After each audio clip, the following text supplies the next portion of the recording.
How should people deal with having lots of self-awareness or being a deep thinker?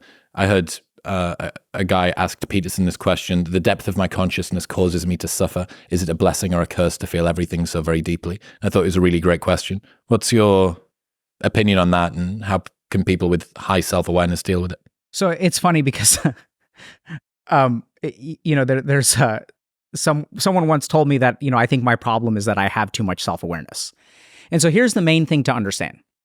If you have a bunch of self-awareness, this is neither a good thing or a bad thing. The question is who's in control. So the problem with people who have quote unquote too much self-awareness is that they are not in control of where their awareness goes. So if I become hyper aware, so we even see this in cases of people who have psychosomatic illnesses. So if you look at people who have things like irritable bowel syndrome, less so inflammatory bowel disease, fibromyalgia, what we know is they have something called visceral hypersensitivity. So any tiny signal in their body, like you and I are sitting down right now, our body is sending us lots of signals about us being uncomfortable.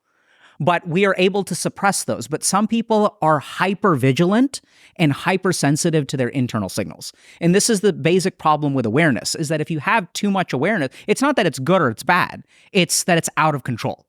So if we kind of think about, let's say, a raging river, is a raging river good or bad? Well, that depends. Where is it raging? Exactly. Is it part of a dam where we're harnessing hydroelectric energy? Then it is amazing, which has been my experience, is that when I can take these people and teach them how to harness their awareness and focus their awareness. Because most people who have too much awareness, it's like light that is diffracted and spread everywhere.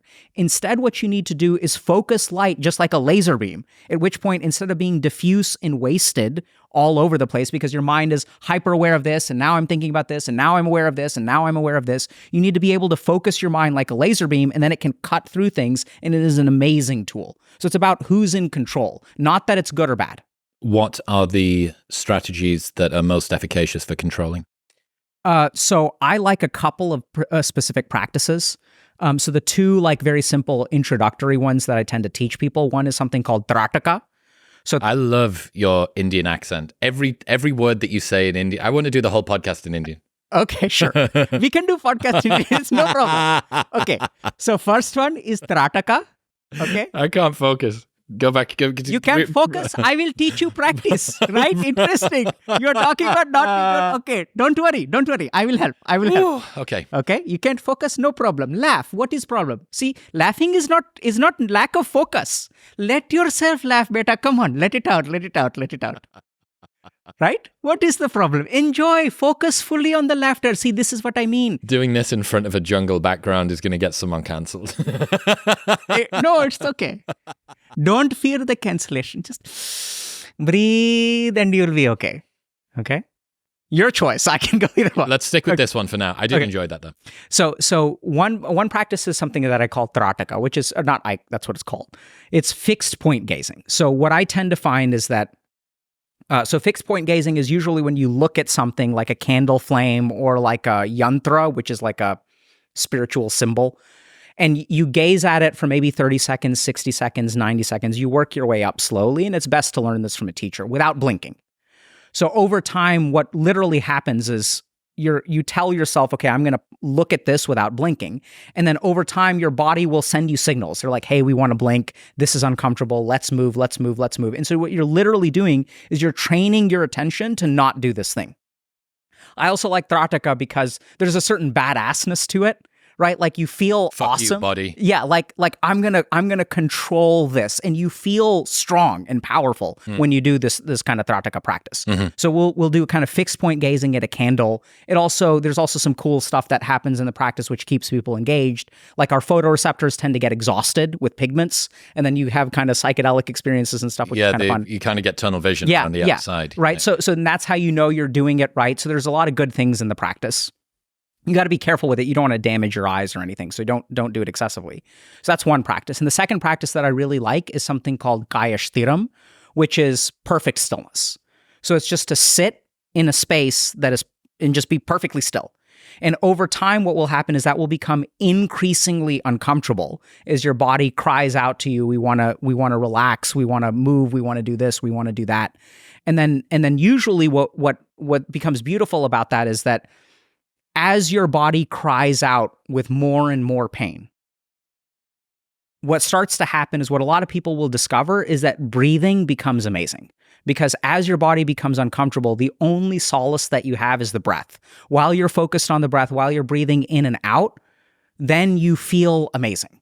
But the second that you stop concentrating on your breathing, the body becomes a flame of discomfort. And so these two practices, it's interesting how much ecstasy can be derived from the breath. And then the other really brilliant thing about this practice is you begin to realize that it's really weird, and maybe we should have done it, but you begin to realize that there's so much joy just in breath. And then hopefully people who do this practice long enough will start to realize something really insane, which is that a lot of your happiness in life is not dependent on the things that you think normally bring you happiness. Even the breath can be so pleasurable, so intoxicating, so relaxing, and you do this all day long and you just have no awareness of it. And then hopefully what tends to happen, and this is my experience with most people, is they start to realize that, okay, a lot of my life, the joy is actually created on the inside. It's about how I live, it's about how I receive things, and then they start working on the inside, which is when the magic starts to happen. How long should people look to do the stare at the candle, sit still for a introductory session? Yeah, so I would say for something like Trataka, it's best to learn from a teacher, and many yoga and meditation schools will teach this stuff. But for Trataka, I would say go to the point of discomfort, but not to the point of pain. There are some medical contraindications, so you need to talk to your doctor about it if you've got things like glaucoma or other pressure-related problems in the eyes. But generally speaking, I'd say you can start with 30 to 60 seconds and gradually work your way up to 2 minutes, 3 minutes, 4 minutes. And then that's usually enough. And then there's the cool thing is with Trataka, there's a different practice that you can do called Antar Trataka, which is kind of the next phase. So, and this is where you kind of said you get the tunnel vision. So the cool thing that happens in the eyes is once you exhaust your photoreceptors and your pigments in your eyes, if you close your eyes, you will see the after image in negative. So then what you can do is, without risking any problems in your eyes, you can close your eyes and you'll actually see a blue candle flame if you're gazing at a candle. And it's the opposite, and that's just how our eyes work. And then you can continue to do the Trataka in your mind, looking in your mind at the negative image of the candle flame. And then you can do that practice for 15, 20 minutes. Is this when you got your inspiration for the make people stare at a wall for 30 minutes exercise? No, actually. So that's a different practice. But the make people stare at a wall, which has been a revolutionary practice in our community, the joy of that practice is, see, we're so distracted from ourselves. And so many people come to me and they're like, I don't know what I want to do. Right? So someone doesn't know, they're like, should I major in this or should I major in this? Should I break up? Should I not break up? Should I change jobs? Should I stay jobs? Should I pursue my passion? How do I find my dharma or my duty? No one knows what to do in life. And so as we become clueless about what to do, we turn to the outside world. And then we look at influencers. And then influencers say, you should do this, and you should do this, and you should do this. And then before we had influencers, we had the original influencer, which is our parents. And our parents say, alok, become doctor. You're going to be a good doctor, right? Those are the original influencers. And they give us this set of conditions that we have to fulfill. And so the main thing that's happened is, if you literally look at our attention is always outside of us now. Because I want to be efficient, right? So what am I going to do? I took a shower this morning. I put on this great podcast called Modern Wisdom. It's by Chris Williamson. I love it. And I'm going to put on this episode because then when I'm in the shower, when I'm taking a shit, can I use language? Yeah. Okay. When I'm taking a shit, when I'm shaving, I'm going to be learning during those moments. Yeah. And then this was something that I did during med school where I was constantly input. Overclock. Yeah. And so we don't spend time with ourselves. And when we don't spend time with ourselves, we lose sight of our internal compass. And no wonder we have no idea what to do, because we're listening to all these different people. And then this person says this one day, this person says this the next day. And then so I keep changing my mind. Programmed schizophrenia. Sort of. Yeah. And so the staring at a wall practice is sit at a wall and we're just going to look at a wall for an hour. And then at the beginning, you'll be bored, but then you have all of this crap that has piled up inside you, all these samskars that are dormant, all these negative experiences of hurt that the second you felt hurt, you flipped open your phone to distract yourself for the pain. And then that pain sunk into you and lived in your subconscious. So what we're going to do is just stare at a wall and just let whatever is there come up. What are some of the strangest trip reports that you've heard from your community about? I mean, it's wild. So like even someone in our one of our employees did the practice, and he was kind of describing what happened. And like people will have people start crying. They'll like feel all these things that they've never felt before. Usually the first 5 to 15 minutes are like complete boredom. People with ADHD will struggle to pay attention. Their mind will bounce all over the place. And then some of them will actually like end up having a very like calm and rested mind after it bounces around for all over the place. But I think some people, the lucky, I'd say maybe 10 to 25% will really like learn something or get some kind of emotional catharsis. I think a larger number of people start to realize they do not need to fear being with themselves. And that's really powerful. You don't need something else to entertain you. You can take a flight to Europe that is 8 hours. You don't need a book. You don't need a phone. You don't need anything.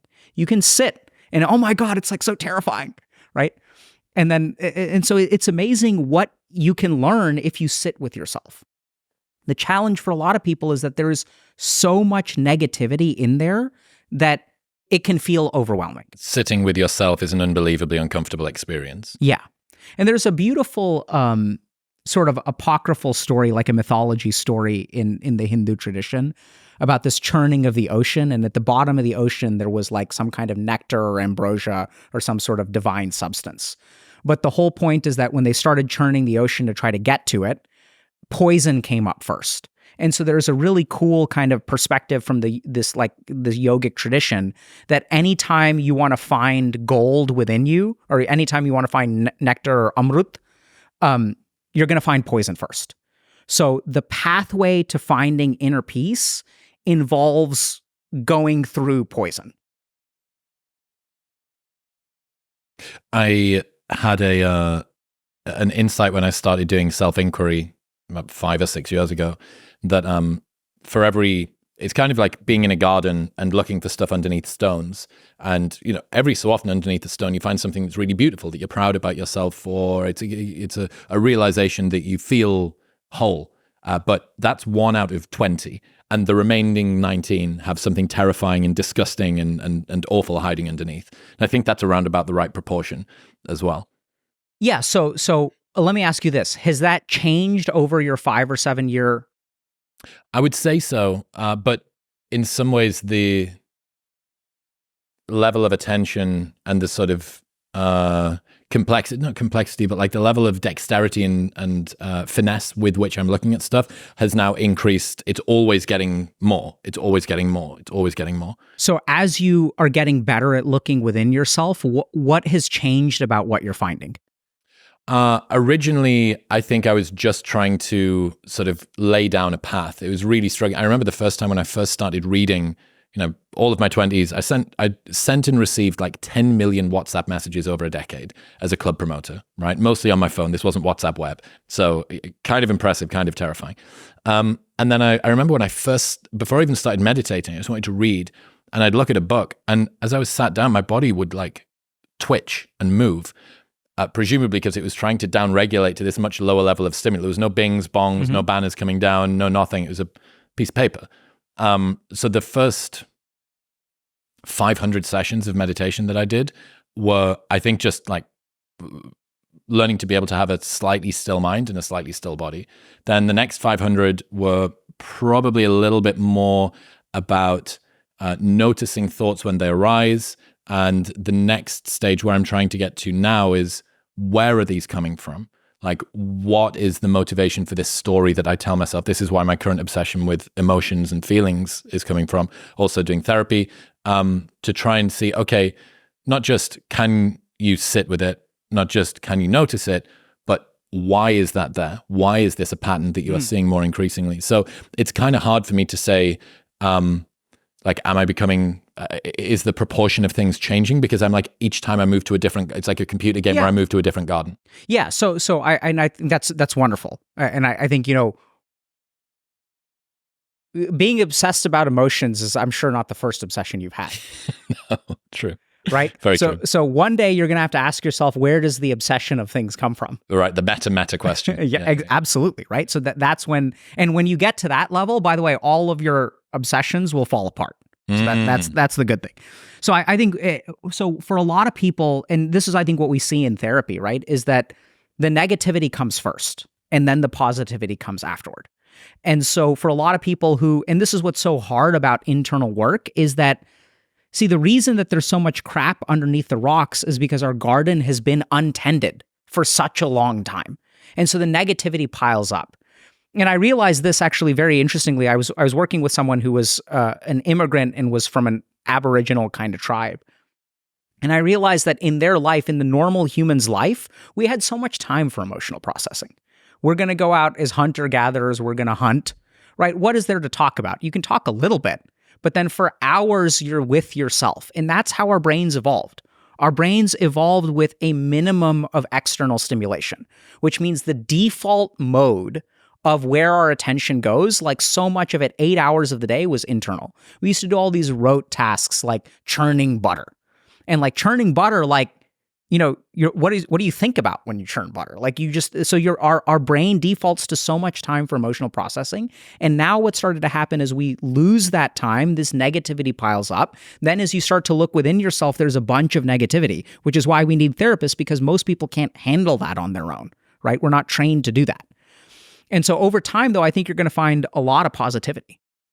And you'll find that negativity, unless you continue to feed it, it will start to dissolve. We'll get back to talking to Dr. K in 1 minute, but first I need to tell you about Momentous. Trust really is everything when it comes to supplements, and that is why I rely on Momentous. They have the most rigorous third-party testing of any supplement company that I have ever found. Everything that they make is NSF certified for sport, meaning that even Olympic athletes can use it, and that ensures that what they say is in the packet is actually in the packet. Their sleep packs are one of my favorite products, which I use every single night before bed. They contain only the most evidence-based ingredients at perfect doses to help you fall asleep on a nighttime, stay asleep throughout the night, and wake up feeling more rested and revitalized in the morning. Best of all, there is a 30-day money-back guarantee, so you can buy it completely risk-free. Try it for 29 days, and if you do not like it, they will give you your money back. Right now, you can get a 20% discount on everything site-wide by going to the link in the show notes below or heading to livemomentous.com/modernwisdom and using the code modernwisdom at checkout. That's live, momentos.com/modernwisdom and the code modernwisdom at checkout.